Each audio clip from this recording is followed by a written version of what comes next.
بسم اللہ الرحمن الرحیم رب اشرح لی صدری ویسر لی امری واحلل عقدۃ من لسانی یفقہوا قولی اللہم فقہنا فی الدین آمین یا رب العالمین۔ آج ہم محرم اور حرام کے حوالے سے بات کریں گے۔ سورہ توبہ کی آیت نمبر 36 میں اللہ تعالیٰ نے مہینوں کی تعداد سال میں 12 فرما دی ہے۔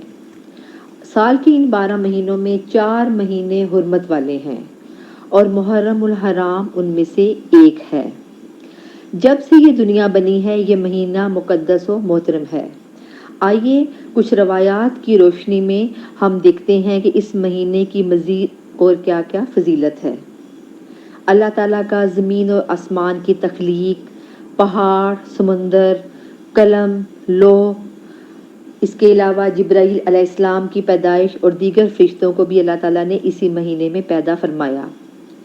حضرت آدم علیہ السلام کو پیدا کرنا اور ان کی توبہ قبول کرنے والا واقعہ بھی اسی مہینے میں ہوا۔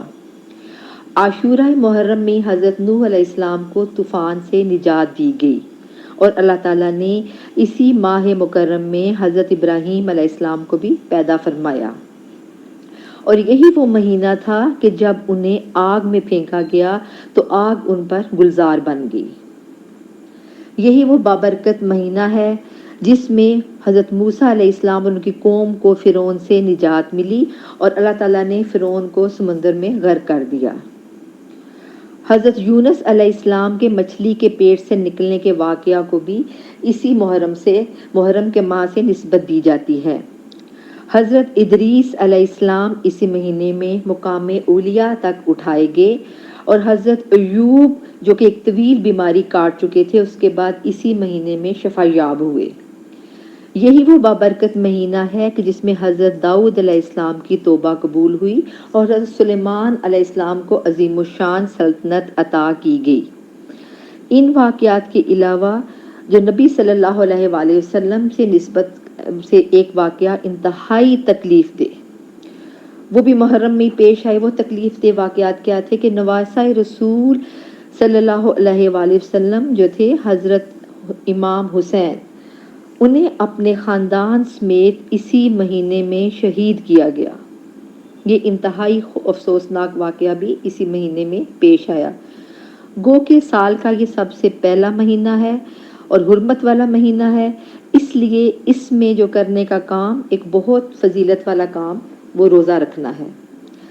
صحیح مسلم کی روایت 2747 کے مطابق اس ماہ رمضان میں روزہ رکھنا 1 سال کے گناہوں کا کفارہ ہے۔ صحیح مسلم کے الفاظ ہیں: افضل الصیام بعد رمضان شہر اللہ حرام۔ رمضان کے بعد محرم کا روزہ رکھنا انتہائی اجر و ثواب اور فضیلت کا باعث ہے۔ نبی صلی اللہ علیہ وآلہ وسلم جب مدینہ تشریف لے گئے تو دیکھا کہ وہاں کے لوگ روزہ رکھتے ہیں اور یہ بڑی عظمت والے دن کا روزہ کہلایا جاتا ہے۔ تو یہودیوں نے کہا کہ ہم یہ روزہ اس لیے رکھتے ہیں کیونکہ یہ دن ہماری نجات کا دن ہے اور موسیٰ علیہ السلام نے بھی اس دن روزہ رکھا تھا۔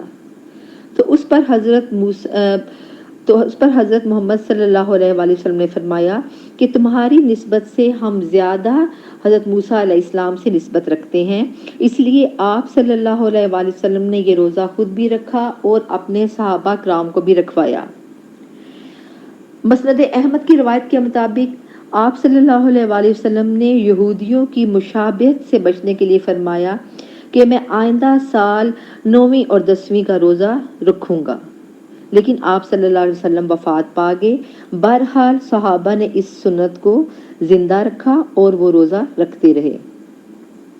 ابتدائی اسلام میں عاشورہ محرم کا روزہ فرض تھا، لیکن بعد میں رمضان کے روزے فرض ہونے کے بعد یہ روزہ فرض تو نہیں رہا لیکن اس کا ثواب باقی رہا ہے۔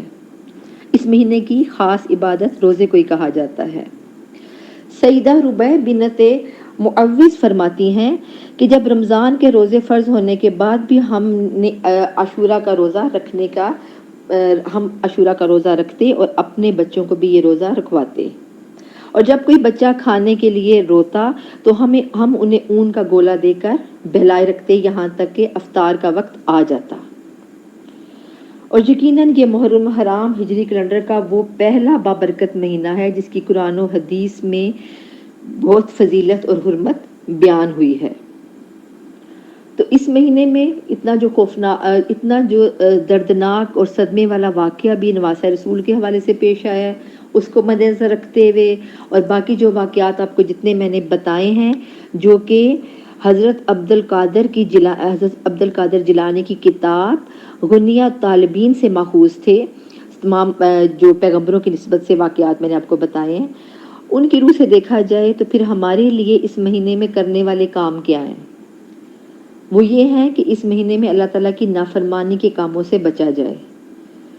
اور یہاں یہ امر بھی قابل غور ہے کہ زمانہ جاہلیت میں بھی لوگ ان حرمت والے مہینوں کا خاص احترام کرتے اور جنگ و جدل سے دور رہتے۔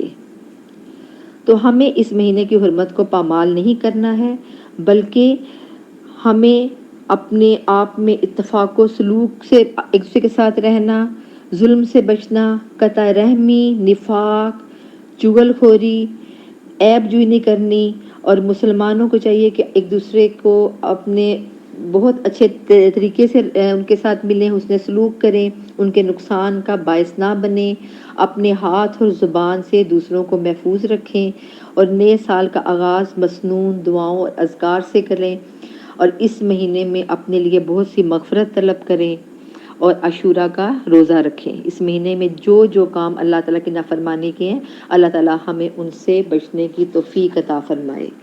وآخر الدعوانا ان الحمد للہ رب العالمین۔